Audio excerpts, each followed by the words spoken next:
कहते हैं हिमालय की चौथी पहाड़ी पर एक देवता वेदगर्भ सोया हुआ है, पर कोई नहीं जानता कि वह केवल किसी स्वरूप बंधु द्वारा ही जागृत हो सकता है, यानी उसके ही जैसे आत्मा और ऊर्जा वाले किसी मानव द्वारा। और यही बात अर्जुन नहीं जानता था, जो एक सामान्य गांव में जन्मा लड़का था, लेकिन बचपन से ही उसे अपने सपनों में एक रोशनी पुकारती थी।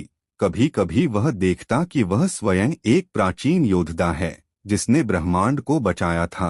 वह जब गांव की पुरानी ग्रंथों में वेदगर्भ देवता का नाम पढ़ता, तो उसके भीतर कुछ कांप उठता, जैसे वह खुद उस नाम से जुड़ा हो। और तब एक दिन उसने निर्णय लिया कि वह उस रहस्यमयी चौथी पहाड़ी पर जाएगा। माँ रोती रही, गांव वालों ने उसे रोका, पर अर्जुन की आंखों में आग थी। जब वह उस धुंधली गुफा के द्वार पर पहुंचा, तो उसे वहां खुद से मिलना पड़ा। दीवारों पर खुदे मंत्र उसी के स्वप्नों में सुने गए थे, और जब उसने मंत्र बोलना शुरू किया, तो पूरा पर्वत कांप उठा। एक दिव्य प्रकाश फूटा, और उसमें से एक आकृति प्रकट हुई, वेदगर्भ देवता। पर अर्जुन हक्का बक्का रह गया, क्योंकि वह देवता उसी की तरह दिखता था। चेहरा, आंखें, आवाज सब उसकी ही परछाई जैसे थे। देवता मुस्कुराकर बोले, तू आया है।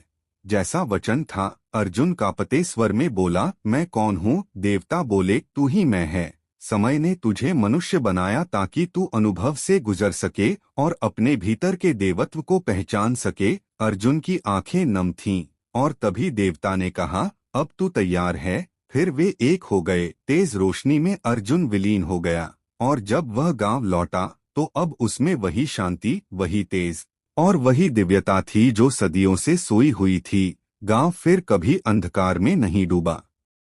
और जब वर्षों बाद एक बालक ने अर्जुन से पूछा, दादा, क्या चौथी पहाड़ी पर सच में कोई देवता था? तो अर्जुन मुस्कराया और बोला, था नहीं, है, और वह हम सबके भीतर है, बस जगाने की देर है।